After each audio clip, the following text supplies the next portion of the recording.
Bonjour, et bienvenue sur la chaîne. Aujourd'hui, on va parler d'un sujet déjà abordé et explosif, vos économies. Livret A, assurance vie, fonds en euros, ces placements que des millions de Français considèrent comme sûrs, sont en réalité programmés pour disparaître, ou se transformer. Entre taux d'intérêt réels négatifs, blocage possible des retraits et arrivée de l'euro numérique, l'épargne populaire est à perte et en sursis. On va voir ensemble comment, et pourquoi.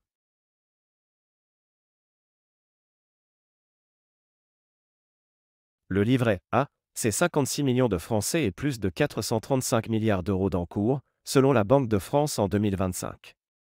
L'assurance vie, c'est encore plus massif. Plus de 1900 milliards d'euros, premier placement des ménages d'après France Assureur en 2024. Depuis plus de 40 ans, cette épargne dite populaire sert surtout à financer la dette publique et le logement social.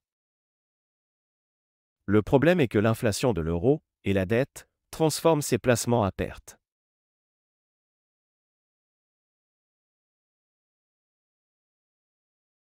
Le livret affiche 3% en 2025, alors que l'inflation réelle est estimée à 4,5%. Résultat, une perte de pouvoir d'achat d'environ 1,5% par an. L'assurance vie en euros fait à peine mieux, avec un rendement moyen de 1,6% en 2024, inférieur à l'inflation depuis plus de 10 ans. Au final, sur une décennie, un épargnant a perdu près de 15% de pouvoir d'achat. En clair, l'État organise une érosion silencieuse mais réelle de votre capital, au nom de l'euro.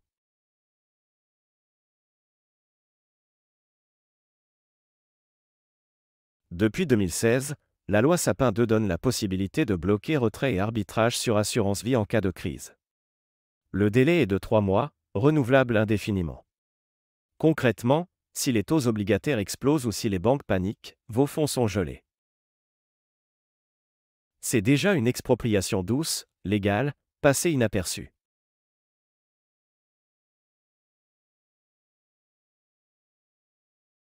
Le projet de la Banque centrale européenne prévoit un lancement de l'euro numérique entre 2027 et 2028. L'objectif officiel ? Modernité et paiement plus rapide. La réalité, c'est la fin progressive du cash physique. C'est aussi une traçabilité totale de toutes vos transactions. Et demain, la possibilité d'appliquer des taux d'intérêt négatifs directement sur vos dépôts. La BCE a déjà évoqué un plafond de détention pour éviter la fuite des capitaux des banques commerciales. Avec l'euro digital, l'État pourra orienter votre épargne comme il le souhaite.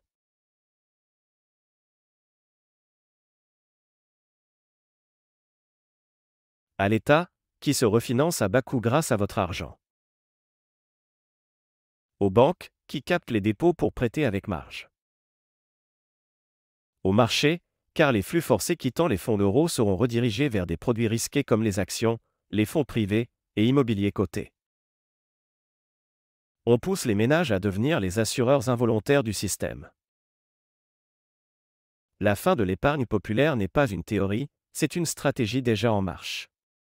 Vos livrets et vos assurances vie ne vous protègent plus, ils sont à perte et servent à financer un État surendetté. Et demain, avec l'euro numérique, vous n'aurez même plus le choix. Votre argent sera traçable, piloté et potentiellement ponctionné.